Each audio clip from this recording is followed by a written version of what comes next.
Hi again then folks, and welcome to, of course, the second build out of Special Projects pack number 6, this time with a livery which I didn't do myself, so of course I'll slap a link down in the description if you want to grab this one on your car. Of course it's one of those cars that a number of players have done liveries for. I like this particular one quite a bit.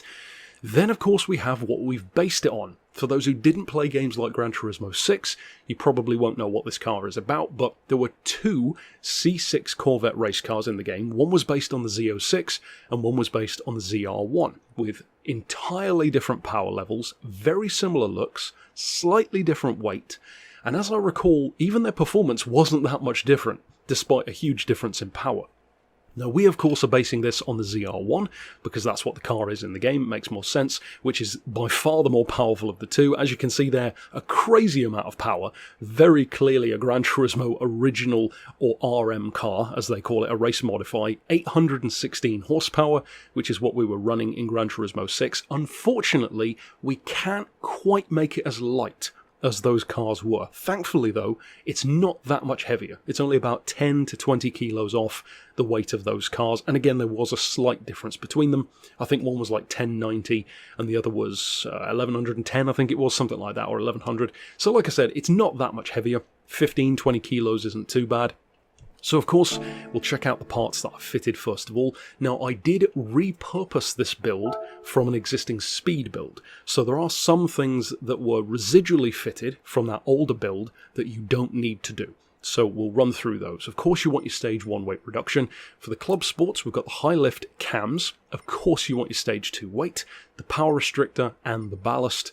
For semi-racing we've got the racing crank, the computer, of course the fully customized diff, stage 3 weight reduction. You could go for body rigidity.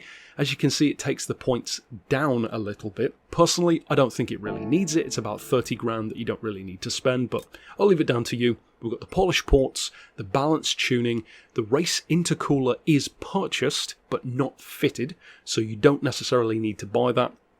Likewise with the filter and the manifold, I don't have those fitted either, but we do have the racing silencer. We've got the drilled racing discs. As I've said before, it doesn't really matter if you go for drilled, slotted, or even the carbon ceramic, so I'll leave that up to you. We've got the racing pads though, of course, the race suspension, race clutch and flywheel, the fully customized race transmission. I've opted for hard tyres. I pretty much always fit racing hards on my race car builds because, as I've said before, if you build it to be on softs or mediums, then sure, it will be great.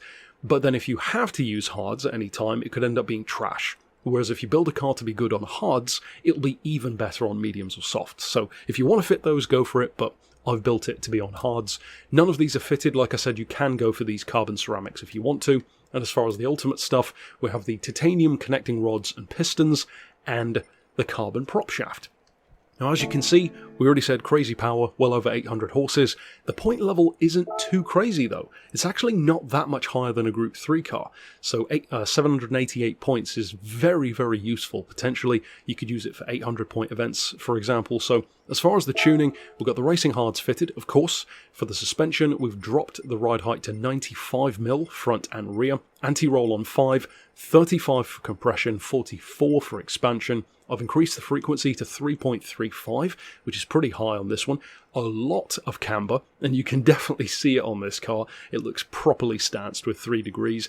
We've got toe in 20 on the back, toe out 10 on the front, of course, for stability. For the diff, I've opted for triple 10.